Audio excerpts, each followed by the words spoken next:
these behaviors tell the algorithm that that person is high intent. Find more people like them that do hang out on the website, that do convert. Algorithm do's and don'ts. So here are the do's, and I'll share with you the don'ts. How often have you ever met someone at a party and you're like, tell me a little bit about what you do? And then they tell you and you're like, that's so cool. And you're like, I have no idea what they do. That is a messaging problem. I am paying to solve this problem for my clients in 2026 so that this is solved.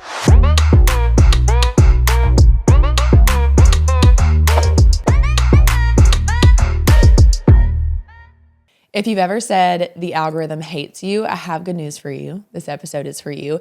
It doesn't hate you. It doesn't judge you. It doesn't even know what you think. All it knows is it's going to follow patterns. And so when you think about paid advertising, there is the Google algorithm, there's the TikTok algorithm, there's the Facebook and Instagram algorithm, and all three of those algorithms have some things that are in common. And then there are also a few things that actually make them a little bit different. And so what I wanted to do is I wanted to make this episode for you, but secretly, I actually made this for some of my clients because they're asking me, like, how often is it that I can make changes to this ad? Or what is the algorithm looking for? How do I make sure the algorithm gets in front of the exact right person?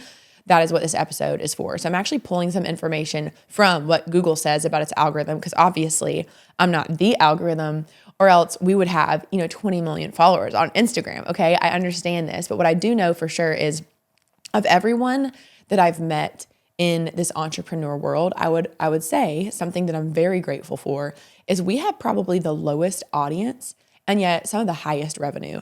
And it's simply because with paid advertising, you don't need a lot of the people in paid advertising, you don't need a lot of people, you just need the right people. And so I want to walk you through how we are really able to maximize what the algorithm has shared with us so that you can get in front of the right people. And by the way, don't forget, if you have not registered for the Win with Paid Ads Challenge, click the link below this podcast or this YouTube video, because it is going to be 5 days of us diving even deeper on how you or someone on your team can really win with paid advertising. And it's 2026 now.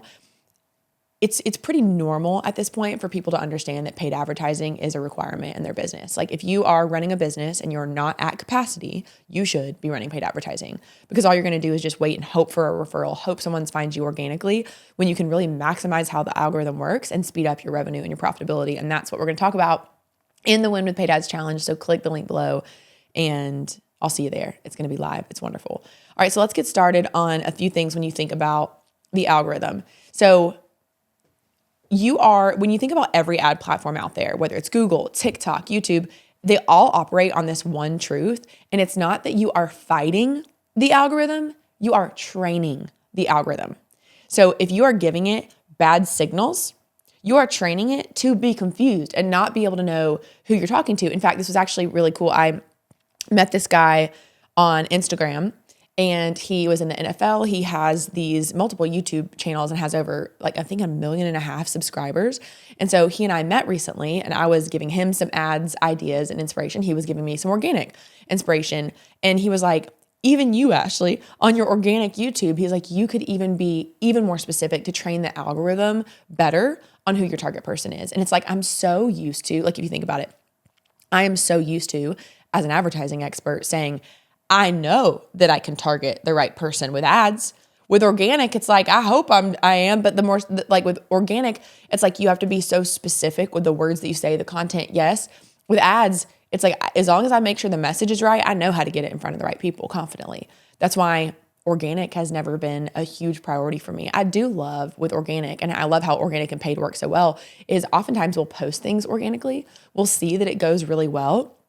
And then we'll be like, oh, let's turn that into an ad specifically. Or how can we take that ad message that worked well on Instagram organically, and how can we put that on TikTok, or how can we put that on YouTube? So there's so much cross learnings. All right, so we have a lot to jump into today. So part one is going to be the thing that all of the algorithms have in common. So number one is every algorithm is going to optimize based on the inputs that you give it. So signals that the algorithm listens to when it comes to paid advertising specifically is tracking. So the pixels that you're setting up on your website for all of these different platforms, the tag, the code, all of that, that is what the algorithm is looking for. Because what it's trying to do with a pixel is saying, who is the person that hits the website and actually fills out the form or actually completes the purchase? That is data for the algorithm to be able to learn off of, is the behavior of people who are actually doing the thing you want. All algorithms have tracking pixels, the conversion events. They're all looking at the click behavior. They're all looking at the words, the creative, the visuals, the audio. They're all looking at the engagement patterns of how someone goes from finding your ad and what they're doing on the other side of it with engaging. Strong signals are going to give the algorithm clarity. Weak or messy signals are going to confuse the algorithm. And confused algorithms, they don't stop. They just keep guessing. And that's what you don't want. So bad signals means bad optimization. So algorithms are not going to freely think. They're going to follow that strongest pattern that they can detect, which you're in control of. So for instance, a bad signal for the algorithm would be you've selected the wrong conversion action. You don't have a conversion action set up. You have low quality leads marked as high quality leads.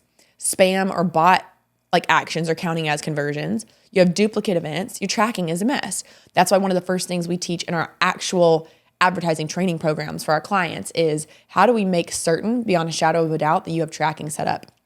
And in our brand new program that we just created, we have basically a rocket scientist. She is an aerospace engineer. She was a client of ours. She is like one of the most brilliant people ever when it comes to technology. She actually owns a technology company. And so who better to be able to say, like, I was showing everybody how to do all the tracking myself, and I still am, and it's worked really well. But there's a few intricacies where someone has a very complicated like back end setup or something's not clicking. And I was like, I am paying to solve this problem for my clients in 2026 so that this is solved. And so we have some expert training on that because it's so important to make sure that you are getting the right signals. The next thing is algorithms are all about pattern recognition. So every platform, what they do is they cluster different groups of people based on their behavior. And so they cluster groups by demographics, by interest, by past actions, engagement history. And this is why I say often, what you say determines who sees you because your messaging is your targeting. The words that you say, the algorithm's going to figure out who's the type of person. If you say functional medicine practitioners, the algorithm's definitely not going to show it to me because I'm not that person. It's going to say who is a person that would respond to these words. And so if you film something in a gym and then you got a dumbbell and you're like, this is how you lose weight and get ripped. It's like, that's going to optimize towards somebody who is interested in content related to a gym and people talking about losing weight. So what you say determines who sees you. And so clear messaging is the next one. Clear messaging is what wins. That is why one of the, or actually day one of the Win with Paid Ads Challenge is all about messaging, because it's not just what you say, it's how you say it. And so really thinking about how are you saying it and how do you know exactly what to say so that you are memorable, so that people think of you, so that they are not confused. How often have you ever met someone at a party and you're like, tell me a little bit about what you do. And then they tell you and you're like, that's so cool. And you're like, I have no idea what they do. That is a messaging problem. And so many people, they think of it, they're doing so much, they're not thinking as much. And being able to think about what your messaging is, that's why we talk about it. So in Google calls that your quality score. In Meta, they call that your creative ranking. In TikTok, they call it your creative relevance. Those are the attributes of what they're looking for when they're really saying, is this message clear? Is it clear? Is it aligned? And does it remove guesswork from the algorithm? Because here's why the algorithm cares, right? It's all about money. Google, TikTok, YouTube, Pinterest, LinkedIn, Spotify, all they care about is, will this advertiser put one in, get more than one out? Because they know if that's the case, you will spend more.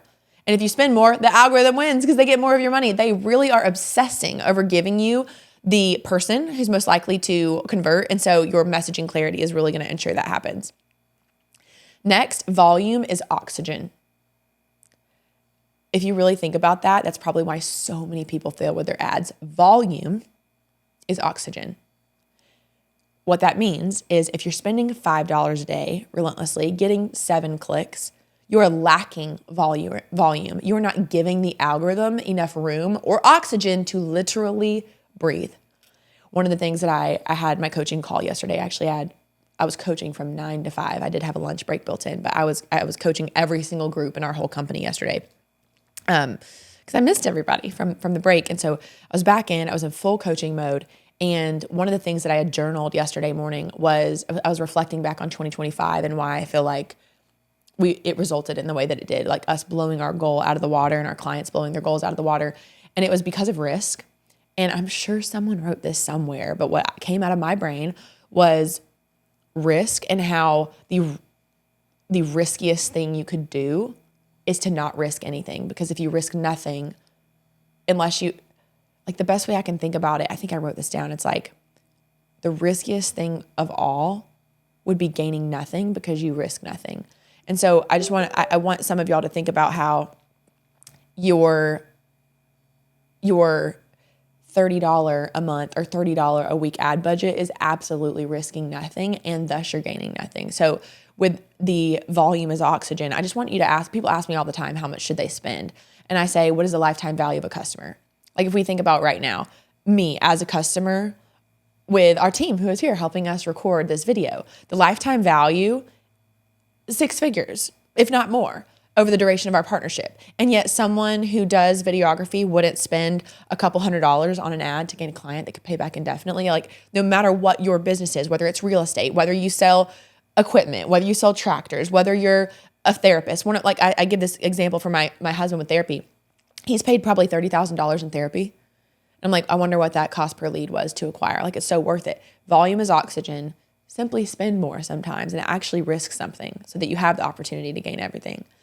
The next thing is the algorithm has a learning period. And gosh, man, I have a whole training about learning period. I actually have a podcast if you haven't listened to it, another episode. And it's basically about the learning period and how it says the learning period does not prevent you from your earning period. So often people are like, oh no, it says learning. It will stay learning for a while. Learning does not mean that it's broken. It simply means that the algorithm is calibrating. It's trying to figure itself out. It's trying to match your ad to the right person. And so all platforms confirm they need enough data to predict an outcome. Learning is just part of the system, and campaigns can still learn while they earn, right? So learning is not punishment. It's just alignment with the right audience. And that takes time and data, which is why the slower you're spending and the least amount that you're spending, the more time you're going to be in that learning period. All right. So those are the things that are in common about the algorithm on all the different platforms. So what about the algorithm is different between platforms? So for Meta, which is Facebook and Instagram, Meta is obsessed with who people are. So Meta is very specific on the actual person. So it focuses on identity patterns, engagement prediction, and emotional and semantic understanding of your creative. So for instance, Meta has reported that to get an ad set fully out of learning, you would need 50 conversions per ad set per week. That is a lot. Now, I will say many of my absolute top performing ads still say they are in learning, and that is okay. We are profiting outrageously over here with our ads, and so are all of my clients. So, well, the clients that actually watch the training and do the work and keep refining, right? I will never guarantee a result because I can't guarantee your effort. But what I can guarantee is that clients have made millions of dollars through this. And so when you are setting up your campaigns and you're like, well, how do you get one out of learning? You may never get one out of learning. Like some of them may continuously be learning and you think it's a problem when you look at the results and you're like, hey, this is actually profiting really well. Keep it rolling. Meta also says campaigns will still perform very well in learning, and stability matters more than forcing results. So I'd rather you say, hey, how can we spend at an amount that we feel good about so that we can be consistent with our spend as much as you can. There's times when you need to go up and down, and I fully support that. And the algorithm can too. But it really matters that you are not just forcing something to get 50 conversions just to get it. I'd rather you say, is this set up the right way, with the right audience, with the right targeting, with the right tracking, and it will perform. So Meta just hates chaos and constant changing. And so many of my clients, they're clicking every single day. And I'm like, this is why it's not working. You just need to let it step away so it can breathe, so it can collect data and actually learn behavior versus learning that there's constant change and it's never going to be able to find the right person. So what makes Google different? So Google is, think shopping ads on Google, search ads, YouTube ads, display ads, local ads, maps ads, all of those. So on Google is intent first.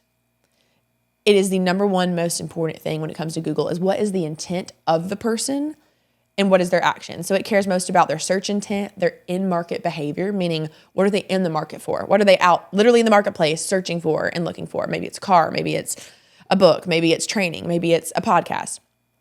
Google looks at content and relevance, like how relevant is the result to what they're looking for.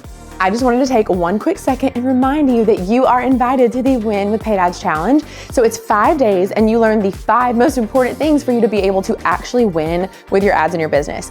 Day 1, messaging what you say. Day 2, setting where you say it. Day 3, targeting who you're getting your ads in front of. Day 4, testing how you improve your ads. And day 5, scaling and profiting, which is ultimately what you really want, right? So click the link below this video for you to join the Win with Paid Ads Challenge and make sure you get your platinum ticket because I'll be able to look at your business and give you personalized feedback. Click the link below. Let's get back to the video.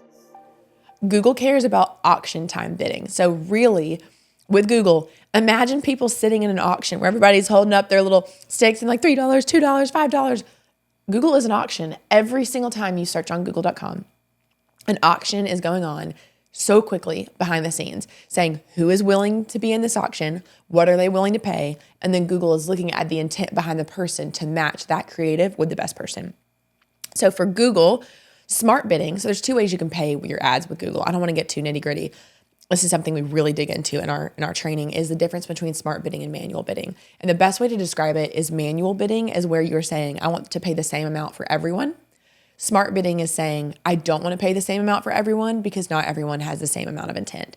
And so I actually do recommend using both, but I have an order in which I do that and the reasonings behind it. But what matters for you right now is that smart bidding stabilizes in about a week or 2, or as you get about 30 conversions. Learning never stops. It is always improving. And you don't fix the learning period. You just support it by giving it more room and more data and more time with less changes. Google hates being boxed in. Having budgets that are too tight, having really bad tracking or misaligned keywords can really tank your performance. And so that is exactly what we focus on inside of our advertising training program. So TikTok, what makes TikTok different? TikTok is all about creative first.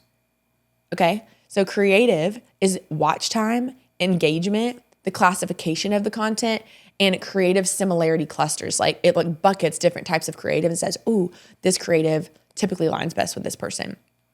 TikTok wants creator style content, very strong hooks in the first 2 seconds, and a very frequent creative refresh when it comes to your ads. And it typically takes about 50 conversions a week to exit learning, similar to Meta. And also campaigns still can perform so beautifully in learning.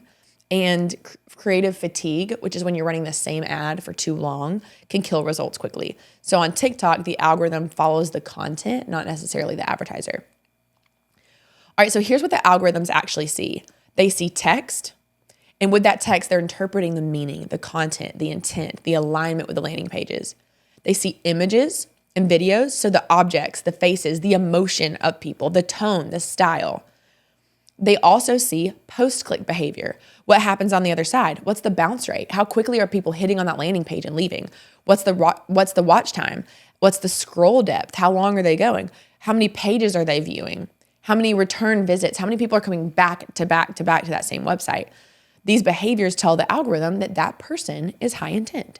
Find more people like them that do hang out on the website, that do convert.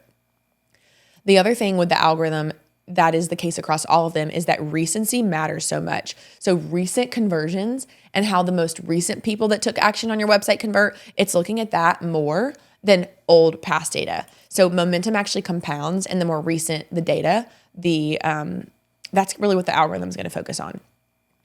So in summary, how long does learning actually take? Well, for Meta, about 7 to 14 days or about 50 conversions an ad set.